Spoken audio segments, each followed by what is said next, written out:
as an unexplained phenomenon that lurks in the darkness of the night. I think that they're different from us. We might share some of their DNA, but I don't think we're that related. We live in a world where the unknown mysterious phenomenon manifests itself. Because there's a lot of stuff going on. And this is stuff that's being told to us by people who know about it, who are part of, the wildlife community. Could they be explained? The last time I'd been to the park alone, I thought I saw a very large dark shadow, at least in that.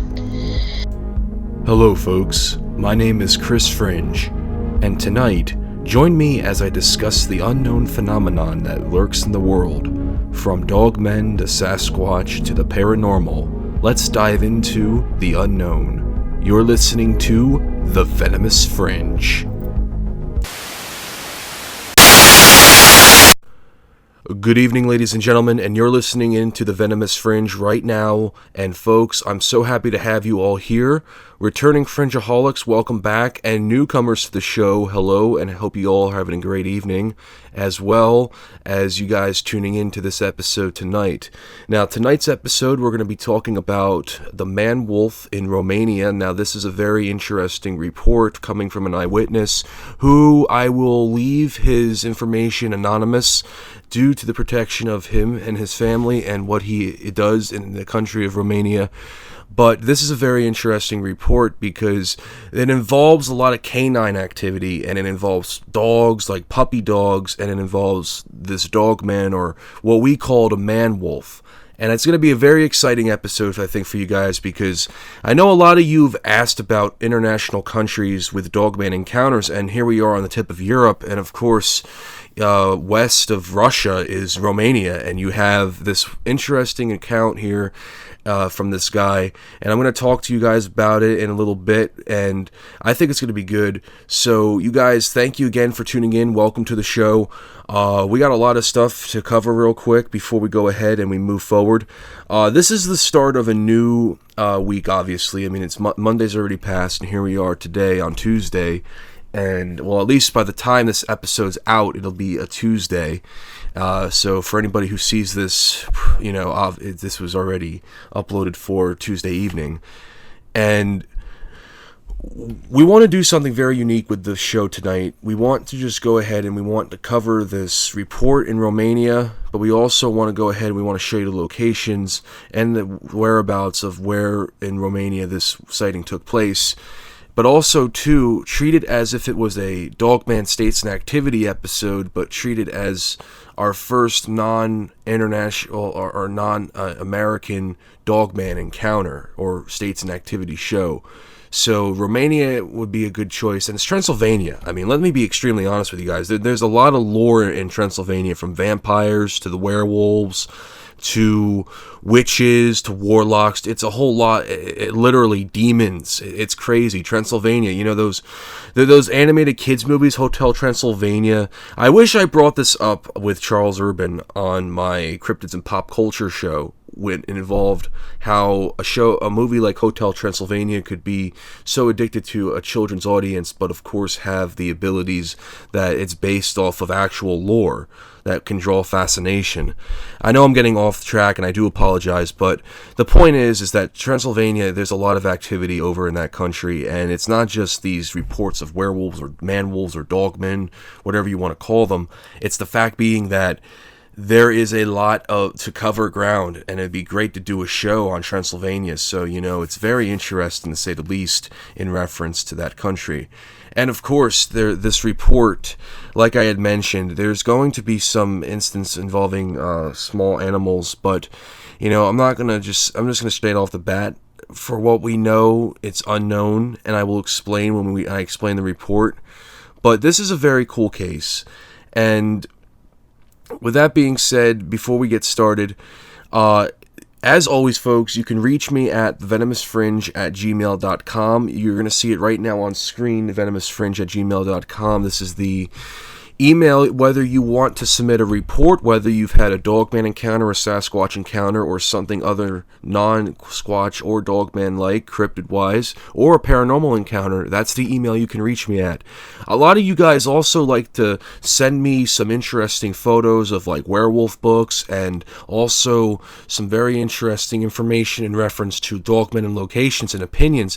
I love that kind of stuff because I love interacting with subscribers. I love interacting with other researchers out there. So folks, even if you want to reach me just to give me your 2 cents on something, please do. I always respond, and if I haven't gotten back to you, please let me know. Send me a comment down in the comment section down below, and I will gladly get back to you. My apologies, as always.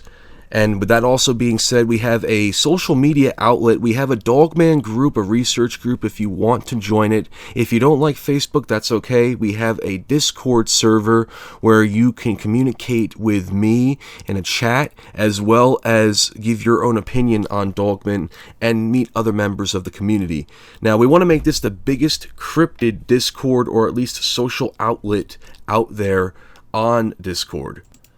If you want to help us out, and it's free of charge, you don't even have to pay a penny. Just log into a Discord, create an account if you're a new member, or if you're a returning member, just follow the link and we'll send you an invite and you're in our servers.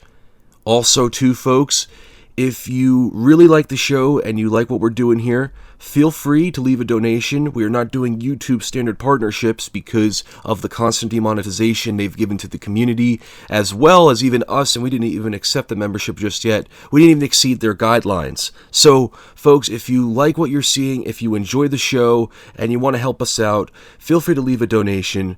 And as always, guys, you know, your support is always granted, and I respect each and every one of you guys. I really appreciate your feedback, your criticisms, and of course, your opinion. As always, check out the community tab on YouTube, folks. You'll see me post there and there. Most of my posts are cryptid-wise, but also have some things paranormal if you guys want to follow me or catch up with certain activity. And as always, folks, a few plugins before we go on with tonight's show. Guys, horror narrators are very interesting. Whether they tell stories on the fictitious turn or they tell stories that are real encounters, they do provide some great content. I want you to check out one horror narrator that I think is fantastic. His name is Jeff Nadamley. Folks, check out his YouTube. I'm going to leave a link in the description down below. As well, guys, feel free to check out the Paranormal Roundtable with Josh and Sal. Josh Turner, alumni from Dogman Encounters Radio, telling his own reports now in paranormal, and Dogman along with his co-host Sal. Check out their content. Another link in the description down below. I am going to timestamp this video because, of course, I went a little too much into this intro, so let's get started. Now, I'm calling this story tonight the Manwolf of Romania for a few reasons, because when I had spoken to this eyewitness in reference to his Dogman encounter, we kind of had the same agreement in reference to the term Dogman, because we often, I feel, in my opinion, I feel Dogman is a bit of a weak term to call a Dogman, or these creatures. I see what I did there, I just performed an oxymoron. But what I'm saying is that I feel that the term Dogman might not be the best term to call these creatures, maybe a different term, because a Dogman, maybe it sounds not on the source of comedy or anything, but I understand why they're being called Dogman, because of the sake that they do resemble or look like a dog. You have the German Shepherd looking ones, the canine variants that resemble the Dogman like that, and they do look like these dog-headed creatures. I mean, the Anubis, for example, in ancient Egypt, you know, the dog-headed man. So when I was talking to this eyewitness, I began to kind of detect the vibes, and I think we all agreed, because if you guys remember, a few months ago I did an interview with Josh Turner, and when I had spoken to Josh, we had talked about the term Dogman and the name, and I asked you guys in the chat, what did you guys think of that? Because I personally feel that if we call these creatures Dogmen, it would make sense, but I think to a lot of other people who are newcomers, they would ask, well, you know, I don't want to call these creatures Dogmen, or in general, because of the sake being that these are also creatures that could be very much so labeled as werewolves. Now, you all know me very well that I do not ever want to classify a Dogman as a supernatural creature. Anything other than supernatural is maybe a werewolf or possibly a skinwalker or something far more powerful than those two creatures combined, even though that you could say a skinwalker and a wendigo are the same creature, in which you are correct. But in the same cases, though, for what to call a Dogman or what to call these creatures is the fact that I think maybe we'll get a certain classification very much so down the line. But, I mean, it's almost like calling Bigfoot Sasquatch. You would see Sasquatch as more of I would say the scientific term. Well, no, it would be more of the scientific term. But at the same time, calling it like Bigfoot, like something maybe in the sense of like goofy or something like, oh, okay, he's got a big foot. With Dogman, oh, he's got a dog head, and it's a man. So you get what I'm saying, though. But we agreed to go ahead and just talk about just calling it a Manwolf. And even though the report doesn't sound like anything too aggressive, you'll see what I'm talking about when it comes time, because we've got 2 encounters we're talking here, and they're very interesting. So we agreed to call it just the Manwolf, so the Manwolf of Romania, and I feel that that's a more scientific term to call it for this particular case. And this eyewitness, I'm protecting his name and his personal life, so I'm going to call him Duncan for this show. Now, the interesting thing about me and Duncan is that we had done an interview. I had recorded the interview, and basically the recording that I had collected, I basically am just retelling what he had seen, just changing the names, and of course going from there. So this guy had an encounter with a Dogman, or as we're calling it tonight, the Manwolf. The encounter with this Manwolf in a meadow in between Sibiu and Brasov in Romania. And I'm going to show you guys right now some photographs of these 2 areas in Romania, because these are very beautiful locations. I mean, Sibiu, of course, very nice. I really like the scenery to it, not to get off sidetrack, but you're going to notice something here, a bit of a recurring pattern in some of these photographs I'm showcasing, because you have what appears to be a lot of forest. And I want you guys to think about it, because even this individual, Duncan, he mentions, this Dogman encounter and Manwolf report took place in a meadow, and there's a lot of forest, there's a lot of meadow in this area. So this individual, Duncan, what started as a typical day was very unique for him. His neighbor is a dog trainer, and he was approached by his neighbor if his dog, his little puppy that he had owned, wanted to be trained. And the interesting thing about this is that his dog actually has able to be around his neighbor's dogs, which are pretty tough dogs. These dogs are pretty aggressive in a sense, the way they're trained. But proceeding forth, they decide to go into the outskirts between Brasov and Sibiu, the forest regions of Romania, where they proceed to enter into about maybe 3 miles into the forest, where there's a few Unansa trails. These trails, of course, they lead into different directions, northern and south, depending on whatever region you choose to go into in this portion of the forest. And this guy, along with his neighbor, had led his dogs through this trail where part of the training, what this neighbor wanted to do was to get these dogs to pick up the scent and follow back. Now, see, folks, I don't know. I'm not a dog trainer. I don't know how this would work or how it goes. I'm assuming it does, and I know it sounds poorly to say in a sense when it comes to a show host, but I don't really know too much about the dog training aspect of how a dog could pick up a scent when it comes to that, and I know that this has something connection with Dogman, but in my source, or at least what I know, so when it comes to this training method, so anyways, this individual, he proceeds to, him and Duncan and his neighbor decide to go ahead and they let their dogs loose on one portion of the trail and see if these dogs will return to them. Now, the beauty of what they did here was that this was about 3 miles into the forest where they came in. They go and make an L shape. They take an L, they go from north, south, and then curve it all the way up to the southeast and proceed to go into this meadow where these dogs would reportedly go back and they would simply pick up the scent of the owners and follow them out of the meadow. At least that's how I took it when I was sitting talking to him. So while it kind of gets a little dark out, because I think the purpose of this was to see if the dogs were returning them at a certain portion of hours. So it's dark, it's quiet out, and this guy simply is the neighbors. This nighttime, the neighbor's sleeping.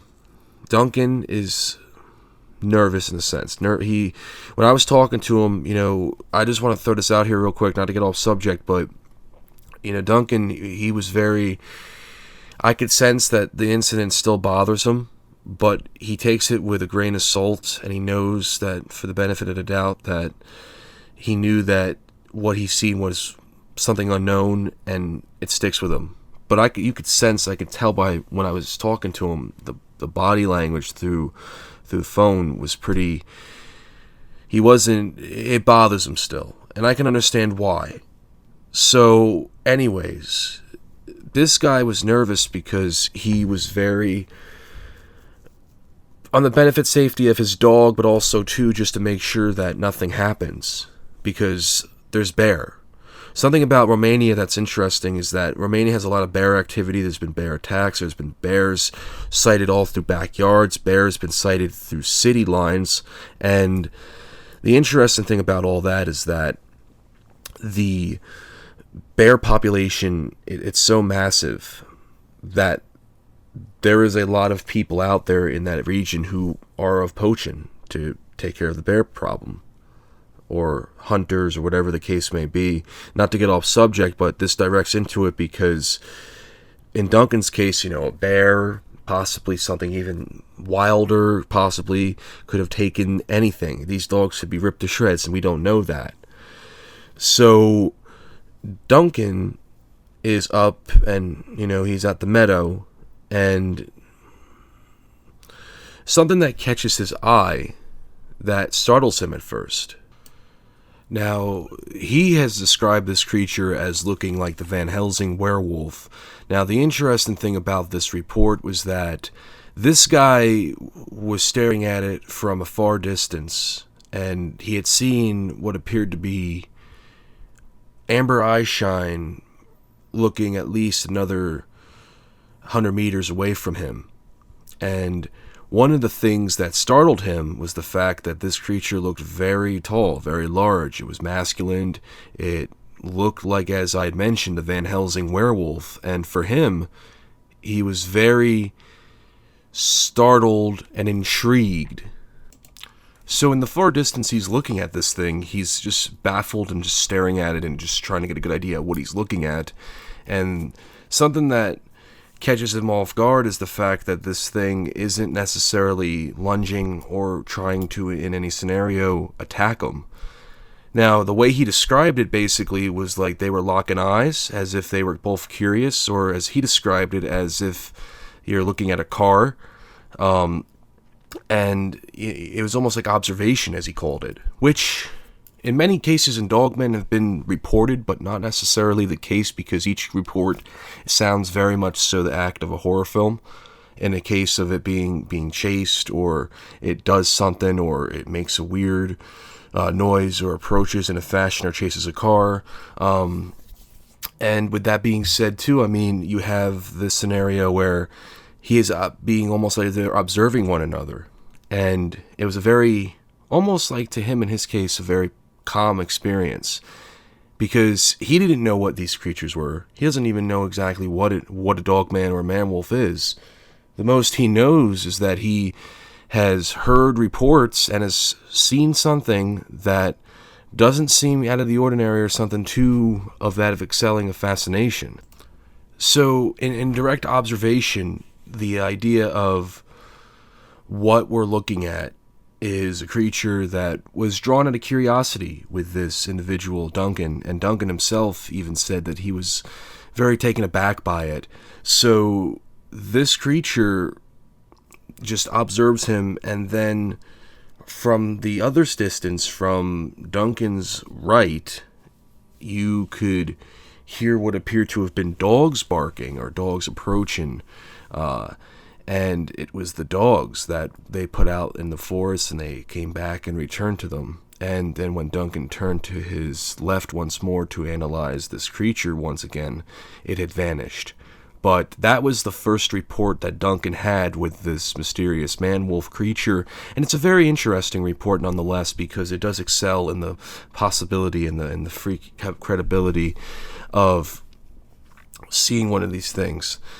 And Duncan himself, like I had mentioned, when I was talking to Duncan, he was very, like, I want to use the word jittery, but he was very startled by this encounter, because when he was explaining it, I can pick up on the vibe of how he was and how he felt. And like I tell everybody, you never want to see a Dogman, because a Dogman could be very life-changing. The experience could be very life-changing, and the last thing you want to do is you want to put yourself in a position where you see one and it traumatizes you and you do not know how to exit that encounter with good notice. Obviously, people are stuck with encounters even to this day, but I think the principle is that you never want to be stuck with this, because it is impacting. You never want to see one. It does change your life, period.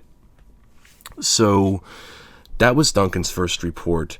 Now, the interesting thing about this report, the description of it was pretty phenomenal, and how he describes it is as follows. The body itself was jet black.